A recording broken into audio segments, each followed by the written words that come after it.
Olá, este é o Poder Empreendedor. Eu sou Israel Medeiros e vou entrevistar Paulo Silveira, CEO e cofundador da Alura, empresa de cursos de tecnologia.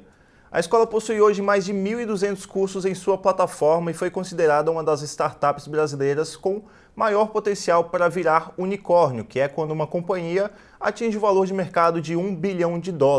Paulo, muito obrigado por aceitar o convite. Oi, Israel, muito obrigado por eu poder participar aqui, fico bastante honrado. Paulo, como foi o início da Alura? Como surgiu essa ideia de fundar uma empresa de tecnologia, de cursos de tecnologia, e como vocês identificaram essa demanda nesse setor? É interessante, é uma boa pergunta, Israel, porque todo mundo que vem pedir conselho, né? Tem muita gente aqui da audiência que quer empreender ou está no começo dessa carreira.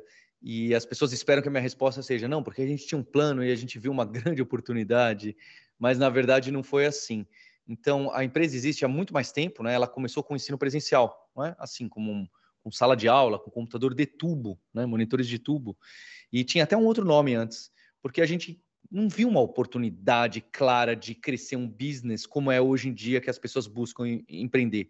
A gente tinha aquela mentalidade de eu quero criar um emprego legal para mim, que é o que as pessoas que falam sobre empreendedorismo falam que é a forma que você não deveria empreender, não é? Se você está buscando um emprego legal, não vai empreender, porque é algo diferente.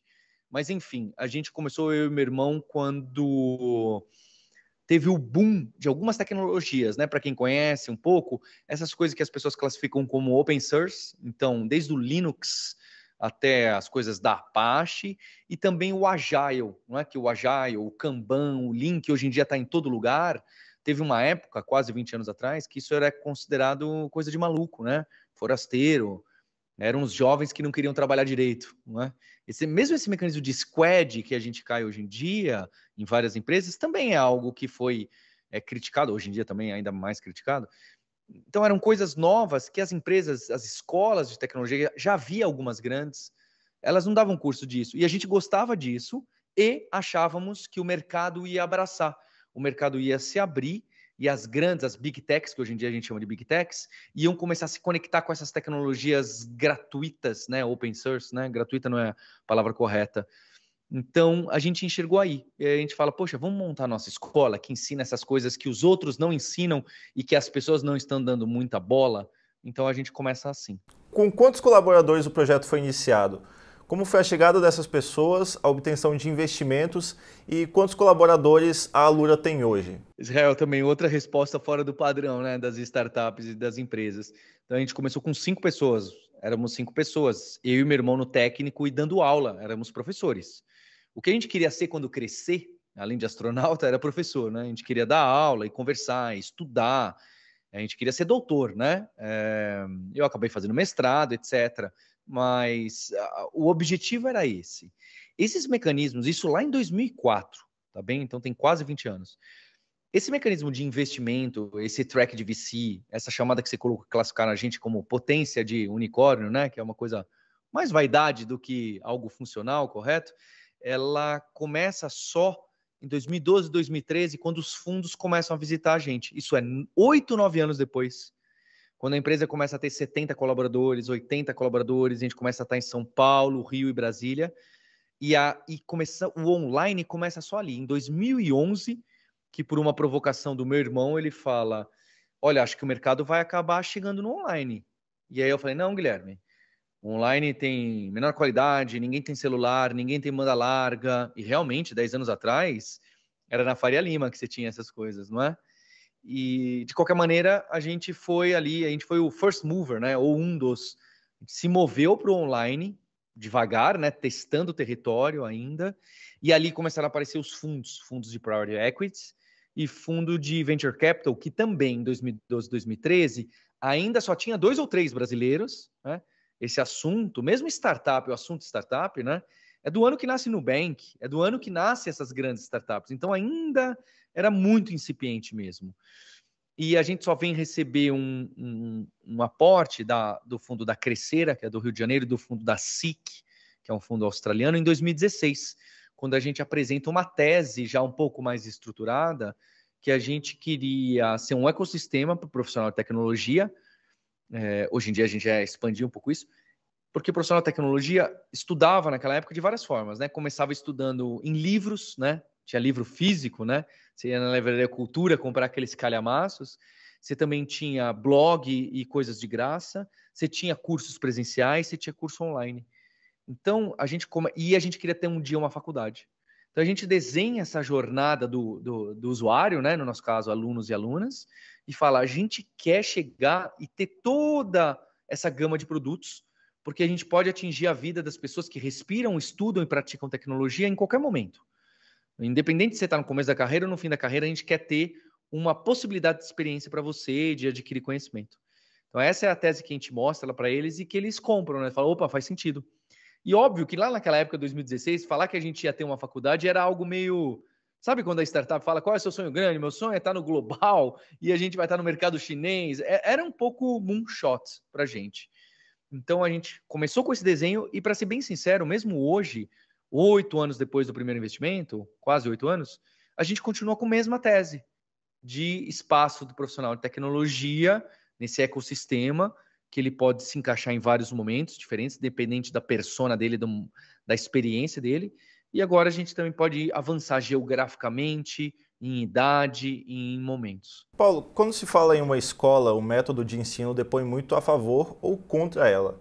Como vocês chegaram a um modelo que funcione para manter os alunos engajados e atrair novas pessoas? Excelente pergunta, tá, Israel? Acho que essa vai direto ao ponto. E para ser bem sincero, acho que esse é o maior desafio, não só nosso, mas de todas as escolas, especialmente as online, não é? Porque você está dentro de uma sala de aula com 50 pessoas, as pessoas já não são iguais e já há essa crítica da massificação do ensino, de você tratar todo mundo meio igual, e é complexo você engajar as pessoas na sala de aula que estão em momentos de aprendizado diferentes, com preocupações diferentes.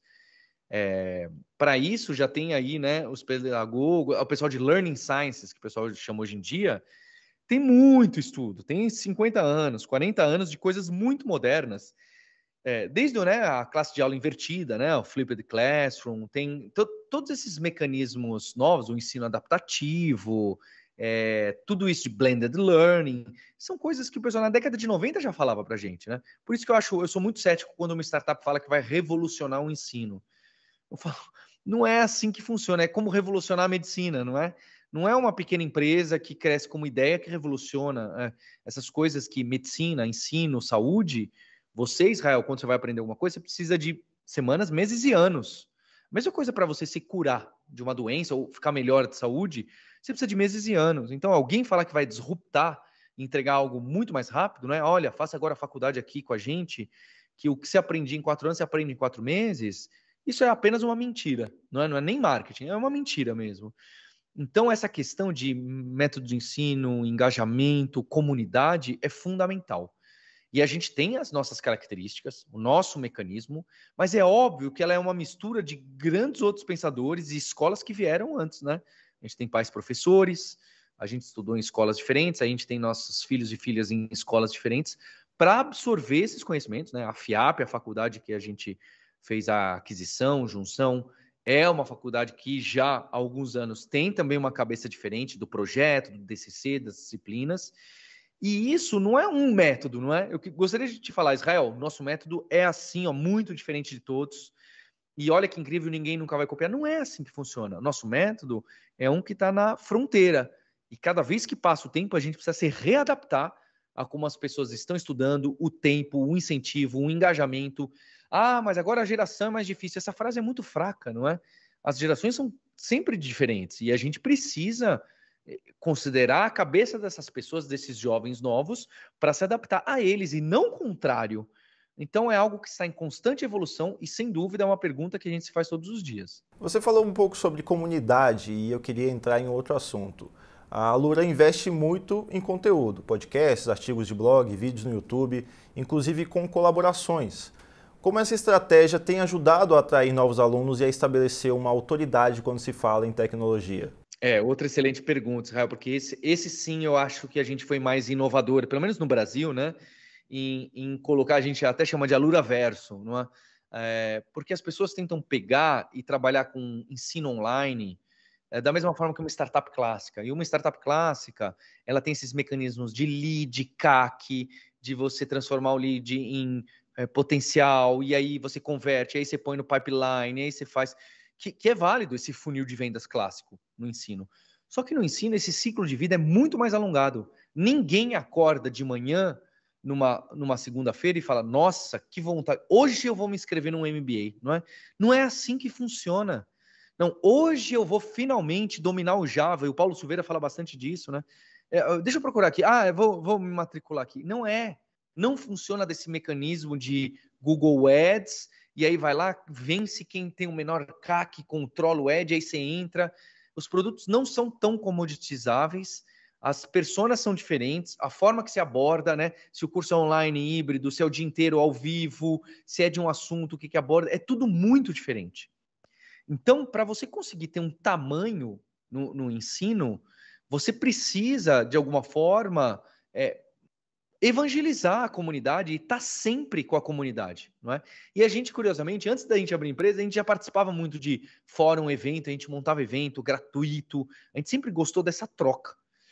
E aí a gente colocou isso também como estratégia de marketing. Aconteceu meio sem querer, tá, Israel? Para ser sincero, depois que a gente falou, opa, vamos transformar isso num mecanismo de aquisição.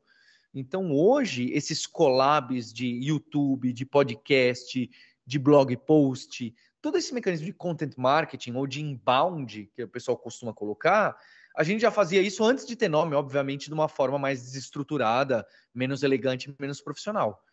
Para a gente sempre foi fundamental que o nome da Lura e o nome dos instrutores e instrutoras que trabalham aqui apareçam na podosfera, na blogosfera, no YouTube, em todos esses lugares. Por quê? Porque o tempo de maturação de lead é demorado. Então eu preciso que o Israel ouça sobre a Lura no canal de ciência dele que ele caiu, e depois em algum podcast, e depois numa rádio, e um dia num ad, porque aí, daqui a 2 meses, quando você realmente estiver pronto, falar, poxa, agora eu vim no trabalho, sossegou um pouco em casa, eu tenho tempo para estudar, vou estudar. Onde eu vou estudar? A coisa vai virar na cabeça. Então, esse funil de vendas demora muito mais tempo de você pingando de um lado para um lado do que eu tentar pegar você e forçar para uma venda. Ninguém, eu costumo até falar, né? Se você tiver um MBA para fazer em Harvard, você precisa só viajar amanhã e ficar 18 meses fora do país. Você vai amanhã? É uma pergunta que você, né? Não é uma pergunta óbvia que você fala, não, com certeza eu vou. Não é com certeza eu vou. É do quê? Será que vale a pena? Vai me trazer a mesma coisa? Como que eu vou fazer em casa, com criança, família, gato, cachorro? Meu trabalho vai deixar? Será que não era melhor fazer 2 meses? Deixa eu ver melhor quem são os professores. Será que Harvard vale a pena mesmo ou é só um hype? A consideração é tão complexa para a educação que você precisa desse trabalho constante, não só na mídia, mas realmente nos canais de ciência, de tecnologia e de aprendizado. E aí a gente pegou isso e estruturou como uma maquininha para estar em vários lugares e fazer esse caminho das pessoas. Paulo, falando um pouco sobre mudanças de mercado, como é que você vê a revolução da inteligência artificial afetando os planos da Alura? Com a chegada de algumas ferramentas novas, houve quem dissesse que muitos trabalhos na área de tecnologia estariam ameaçados. Qual a sua visão sobre isso? Eu tô nesse hype, assim, né? Parcialmente nesse hype, Israel. Eu acho que algumas profissões, não só na tecnologia, tem algumas bem clássicas, inclusive, bem poderosas, que vão receber ameaças em relação à produtividade e que essas ferramentas vão ser melhores que o ser humano, pelo menos como assistentes, tá? Isso vai acontecer, para ser bem sincero, já está na nossa cara, né? Às vezes a gente está demorando para perceber, mas já está acontecendo algumas dessas coisas.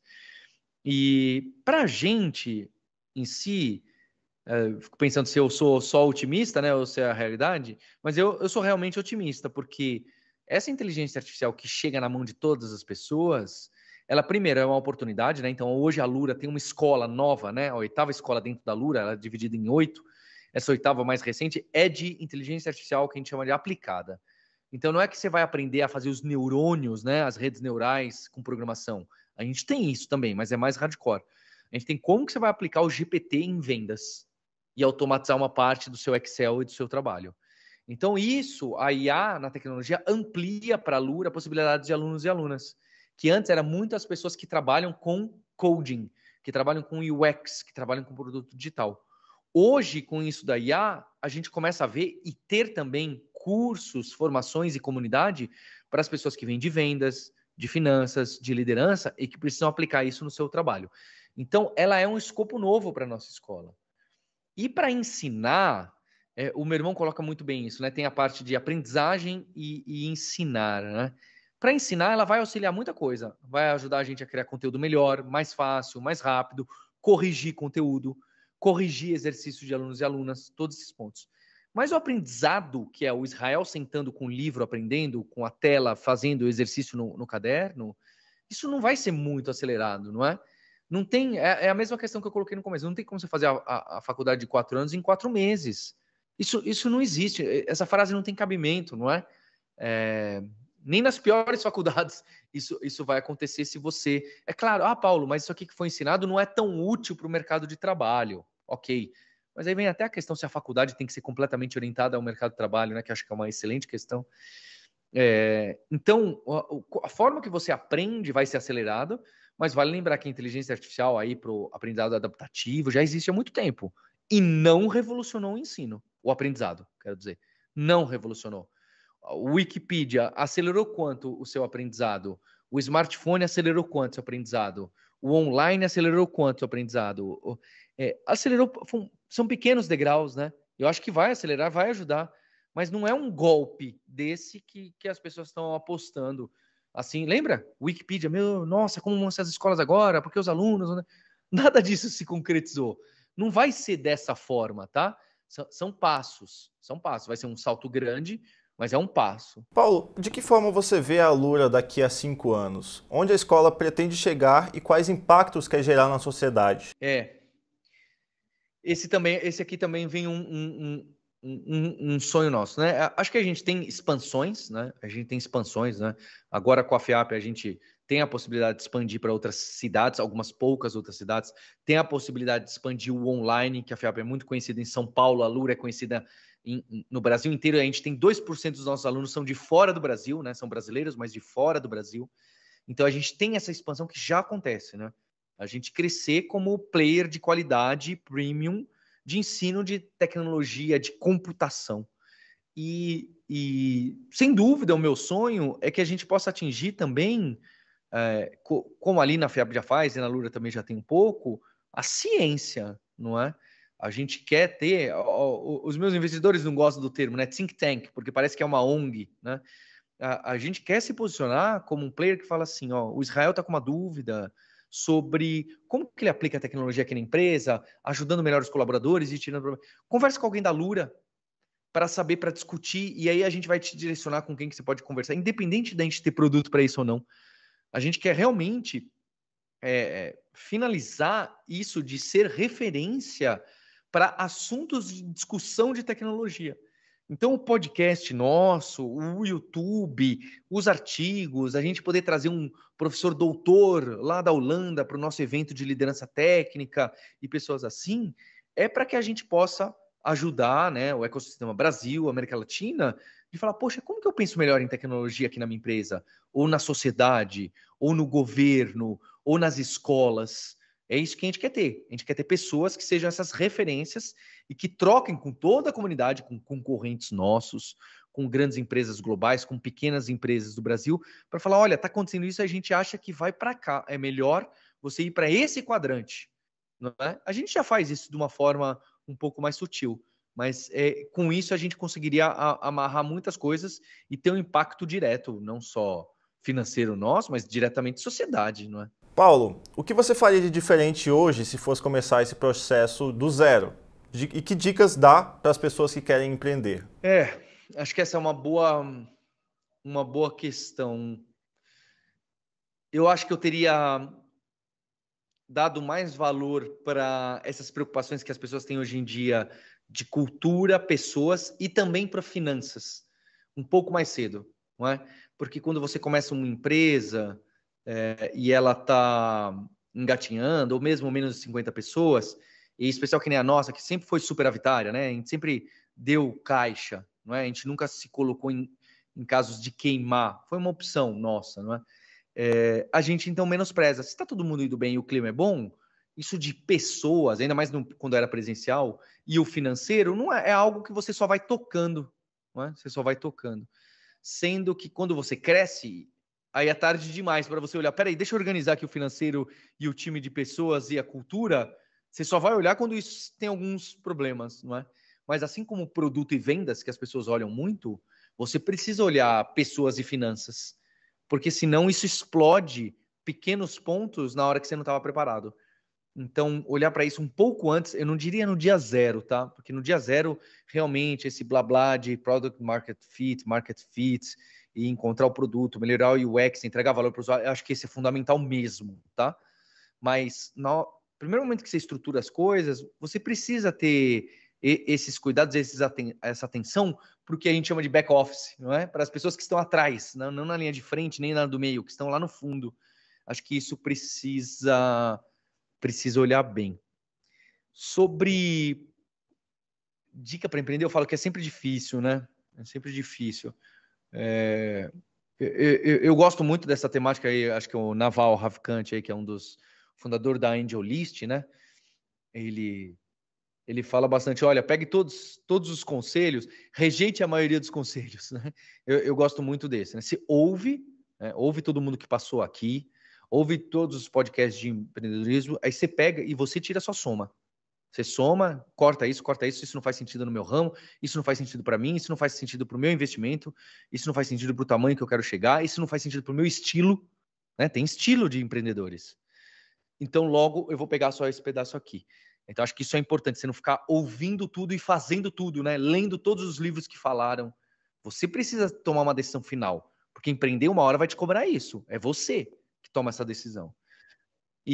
Mas a dica que eu daria era que você procurasse, sim, um nicho, um espaço que você tem conhecimento e que você tem familiaridade. Eu não diria paixão necessariamente, tá? Não precisa ser. Se você tentar sempre buscar só o que você tem paixão, é muito mais difícil. Mas você precisa ter conhecimento, familiaridade, entender um pouquinho daquele assunto. Se você nunca trabalhou com saúde, não conhece ninguém que trabalha com saúde, vou empreender em medicina porque tem muito dinheiro, eu acho que, não só eu, né? As chances disso dar certo e funcionar muito bem são muito menores do que se você já tem conexões, você já tem envolvimento, se você já conhece as dores, se você já passou por aquela dor, né? Se você já passou ou está muito próximo de alguém que passou por aquela dor que você quer resolver, isso é uma vantagem competitiva enorme. Em vez do que vou estudar esse mercado que me parece que há uma oportunidade. Não estou falando que não é válido, tá? Só estou falando que esse é muito mais difícil. Paulo, para encerrar, que livro você indicaria para quem quer entender melhor as oportunidades no mundo da tecnologia? Eu acho que como livro geral, eu tento evitar, né, eu ser muito fã de autores, porque aí você se condiciona, né? Que nem o pessoal que é muito fã do Elon Musk e acha que tudo que ele faz é tudo certo, né? Que é um caso completamente, né? Ou muito fã do Google, lá no Google é assim que a administração é feita, logo eu vou fazer, aqui tem um VP de não sei o que responde para não sei o que, vamos, porque o Google faz assim, vamos fazer assim. Acho que você precisa, de novo, beber das várias fontes, né? Mas certamente, esses pensadores que têm uma cabeça mais aberta, que está justo te falando, olha, tem essas várias, só tome cuidado com isso, mas faz aí do seu jeito.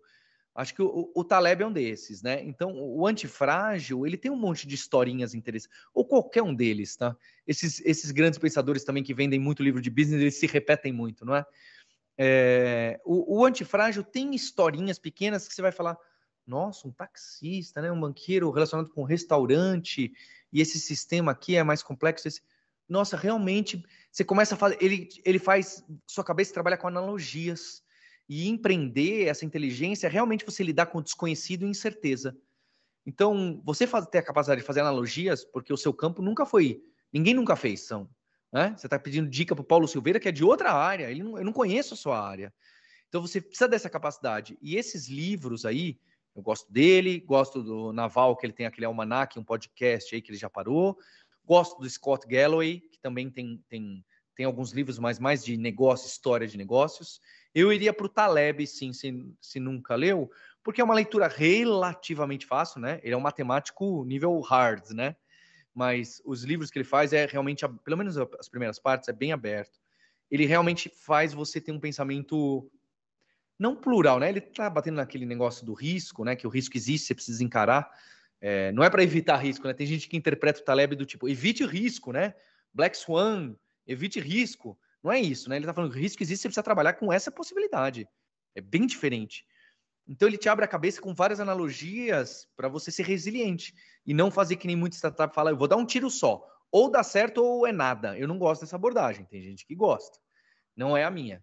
Então, eu acho que o Taleb tem a leitura dele, o mesmo artigo simples dele vai dar essa atenção. Bom, chega ao final mais essa edição do Poder Empreendedor.